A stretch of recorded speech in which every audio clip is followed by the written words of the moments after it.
Welcome to the Basic Bee podcast, a show for the wannabe SEO savvy service providers among us, for the coaches and consultants who dream of becoming known for their storytelling skills, not to mention the solopreneurs who straight up need to master all things social proof to increase sales. After a little reluctantly fully committing to this online world of business, I quickly realized I needed to get people to come to me. I needed to tell them I was here and how I could support them. I dove headfirst into social proof, which led me to SEO, which led me to storytelling. And now it gives me great joy to share what I've learned with other business owners so they skip the hard stuff and ease straight into sales.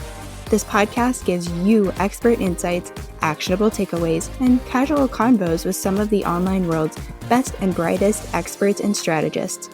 I think that's enough of an intro, so here we go. Welcome to the Basics with B, our special Friday episodes where we get into the really big takeaway to come away with those guest episodes on Wednesdays. The big point that I want to draw out from Sarah Weiss's interview is really just figuring out who you are and doing it on purpose. I was doing a little bit of keyword research, of course, before I started recording this, and I was trying to figure out how to bundle what I wanted to say in a phrase that someone might be looking for. And I saw this quote. It's from Dolly Parton, and it simply is, figure out who you are and do it on purpose. I know I've seen that before in movies and shows and things like that, but just getting hit with that again, it's like, wow, we can really do that. And as an entrepreneur, the cool part of it is that you get to then take that and use it in your business. You could use it in your marketing, use it in your copy to draw in those aligned best fit clients that are just your dreamy ideal clients. And that is so amazing. So not only can you go back and listen to Sarah's episode from this week, I'm also going to make sure I link Rachel's episode because she talks about human design and marketing. And, there's lots of different tests you can do. You can take the DISC assessment. You can take the Enneagram test, whatever you want to call it. You can do the Myers-Briggs. You can do all of these things to figure out personality traits and to get a better sense of who you are and how you operate in the world. You can also reflect and just think back on who were you as a kid? What were you like? What did you like about yourself? What are you proud of yourself for from then? And what are you proud of yourself for now? What does life look like now? Who are you? What are you doing in the world? What do you want to be doing in the world? Who do you want to work with? All of these things, even though they might seem like they're in different parts of the pool table, they all tie together. They all come together to make you super magnetic so that you are drawing in those clients who are going to really trust you and value you and be excited to work with you and to have you either help them fix a problem or get closer to a desired result that they have, a dream that they have. It's really cool. This work that we get to do is really amazing. I also made some notes just about, my responses from some of the questions that I was asking Sarah. Of course, I shared my thoughts in the episode, so go back and listen to it. But also, I'll just share some of these notes with you. So if I think back on little Brittany and what I was like in elementary school, middle school, even high school, even though back then I wouldn't have called myself a little child, probably would have been really insulted if someone had done that. I remember moving around a lot.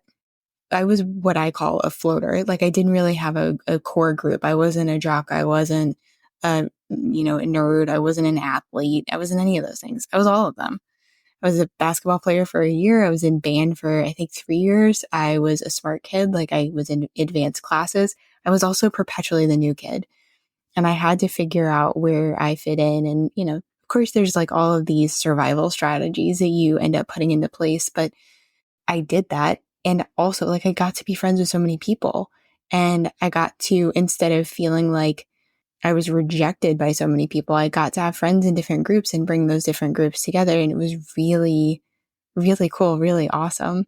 And I still have a lot of those friends now. I mean, we're not as close, but those are friendships and they've stayed with me and the stories have stayed with me. And the other cool thing is that I have this weird memory of an elephant where if something happens, I'm going to remember it for a very, very long time. So I'm kind of the I don't know, I guess I'm like a living yearbook because I remember different stories and different things that were going on in people's lives. And I'm also the person, I've always had this happen where my friends will have really, really good and really, really bad things happen to them. And I'm the person that they tell. So even before I was a massage therapist, even before I started doing, interviewing online in this online world, I had people sharing things with me and people trusted me. And that was pretty freaking cool. And it was something I didn't take lightly and I never have and I never will. But, it's just cool to give yourself a moment to think back and reflect on all of those things. And then how do you bring that into your life now? How do you bring that into your business? What does that look like? Again, like I said, like, what are you proud of? I made notes on that because of course I did. I apparently have a very high Capricorn signature, and that's something that we do. We're like organized and thoughtful and very heady, very logical, which once my friend told me that, I was like, oh, yep, I can see that. I see you right there. So things that I'm proud of, yes, I was smart, but I was also really kind, really compassionate, and I really stood up for kids in my class, in my school, whether or not they knew me, whether or not we were friends, it didn't matter. It always surprises people, and it makes me laugh because it surprises people that I was a section leader in one of my band classes. Again, I moved, so I was in band at two different schools. And I remember kids would just get so loud. And for one thing, we were supposed to be being quiet because we were right down the hall from, I think it was like the fourth and fifth grade wing. And they were in class and like we were supposed to be quiet until our band director, who was also the principal, came in, and they just were never quiet. So I remember several times standing up on these folding chairs and just shouting at the top of my lungs, and of course turning bright red and just like screaming at them to be quiet because, we were supposed to be being quiet. And like, what are you thinking? We have to be quiet. And then there are other times later on. So that was in middle school. And then later on in high school, a couple different high schools that I went to, and this happened there as well, where you're in high school, you're talking about some hot button issues. And so often, even as adults, we forget that these hot button issues actually apply to real people. And several of the times there were these hot topics, and there would be a friend of mine or there would be someone in the room that I could tell was getting very uncomfortable. And I assumed, turned out rightfully so, that their life stories had bits of these hot button issues in there. And so they were really affected. And we say this now, we didn't say this when I was in high school, but they were triggered and I could see that. And so I, a couple times, got on the, lunch tables and was screaming that, again, we were talking over each other. No one was able to hear the other person. And like, hey, by the way, these are actual issues that are affecting actual people who are sitting in this room. So have some compassion, have a heart, be nice, chill out, carry yourselves with dignity and be kind and respectful and thoughtful. And I still, I don't have to scream and shout on a table anymore, but that is still a really big thing for me to make sure that we're all being kind and respectful. So yeah, I guess a point there is that not much changes, but you can also think through, what were you like back then? How are you bringing that into your life and in your business now? Or have things changed because you are a human and you are allowed to grow and change and shift as a person? We learn things, we get to do things differently, we get to be better, we get to make smarter choices. We get to do all of those things because we get to have this incredible and at times wild, sometimes happy, sometimes not so happy life experiences.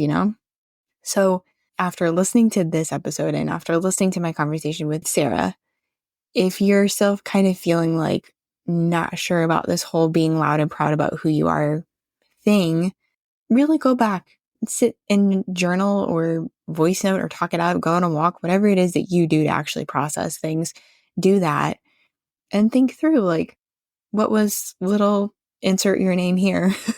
What were they like? What did you like about them? What do you like about them now that you're an adult sitting here and reflecting on that? And what of that do you want to bring into your business? What do you want to amplify? Because one thing that Sarah and I were talking about is that we are kind of programmed to get away from who we are at our deep core. And that is one thing I want to do with this podcast, is get you to not keep running away from that version of you, but go and discover that version of you and then bring them along with you in this entrepreneurial journey. So have fun with that. Let me know what you discover, what things you think about. If we have anything that we share in common, I would love to hear it, any of those things. And you can always find me on Instagram and send a message, and I'll be sure to say hi. You can also use that fancy text thing if you want to remain anonymous. It does not give me your name or location or anything unless you type it in, but you can tap that text button below and I'll get the note. That was really something, wasn't it? Let that really sink in and guide you toward being the answer to even more Googled questions. Thanks so much for joining me this episode. You are the reason this show exists and that it keeps growing. You know, thanks to all those follows and reviews. If you know someone who could benefit from what was shared, send it to them. We don't do shy around here. If you thought of clarifying or follow-up questions while listening, you know what to do. Say hi on Instagram. Check the show notes for all the things that were mentioned, and I'll talk to you soon, friend. Okay, you get it. You know SEO is important, but no, you're not interested in learning another skill. Who has the time? But who are you supposed to trust with the task of getting SEO to work for you? Someone who won't ghost you mid-project or treat you like a dum-dum lollipop. Someone who actually wants to empower you and your team with all things SEO. Hi, yes, it's me, Brittany, and you are the person I created the SEO packet for. You're curious, you want to understand this thing better, but like only a little bit. You don't actually want to do the doing. This way, you get the key SEO stuff super fast, and you get support throughout and beyond the project. No more letting Google gift you the wrong SEO strategy. Time to put the right words in the right places and get found online by the right people. Find all the info you need below.